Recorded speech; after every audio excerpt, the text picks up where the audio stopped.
Yes, I think what we're seeing now is that the world is a much messier place than what we thought.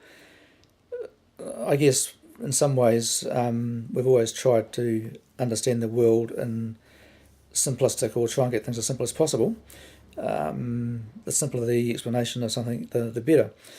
And for I think quite a long time, as the people developing science around the earlier part of last century, people like Einstein and so on, really were looking for a simple answer to what the world might be like.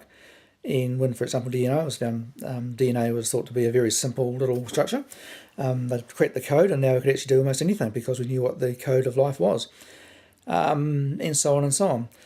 And as we were able to build things like televisions and computers and make them work, again, I think people got a bit blindsided by the simplicity of what things were in terms of they could actually work. You could take a very simple equation, making some sort of mathematical, electrical thing possible, come up with some technology and make it work, make a television, and it worked. So it's pretty simple. But of course, these things never worked actually perfectly, and when it came to things like health especially, people found they could actually cure some things, but not 100%. Some things were just resistant to being cured. Some things just weren't even a starter, and yet people thought they had the solutions. So I think that as we developed computers, what happened is that people realised that as data started to come through and the new equipment, new measurements, new ways of actually seeing the world through much more sophisticated equipment, that in fact the world is a much, much messier place than what we could ever have imagined.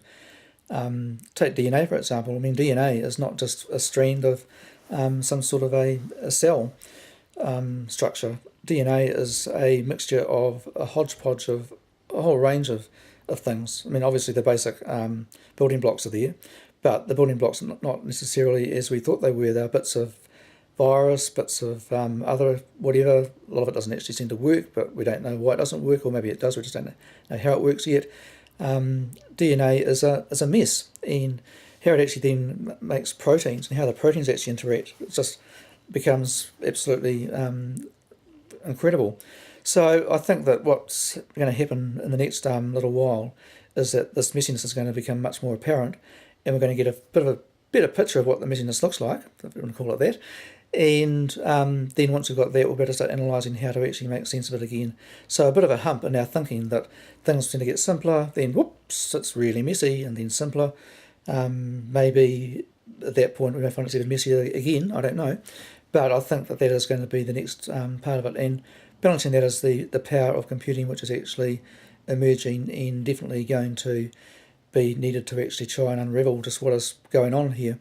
Why are we so messy, and how does this messiness actually work? Anyway, it seems pretty amazing that something that is so jumbled and complex can actually do stuff as it does, or that we think it does anyway.